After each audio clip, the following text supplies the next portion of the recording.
So hey everyone, in this video we will see how to program a Vizio TV remote to a Vizio soundbar, CEC and IR learning.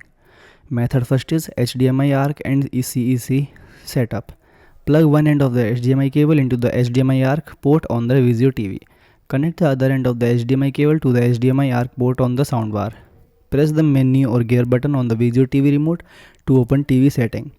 Navigate to system or all setting and enable CEC.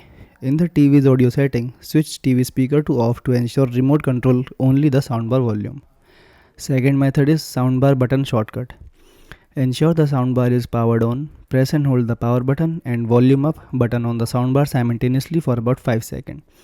Release the button when the front LED indicator light blink. Use the Vizio TV remote to point at the soundbar and press the volume button to confirm response.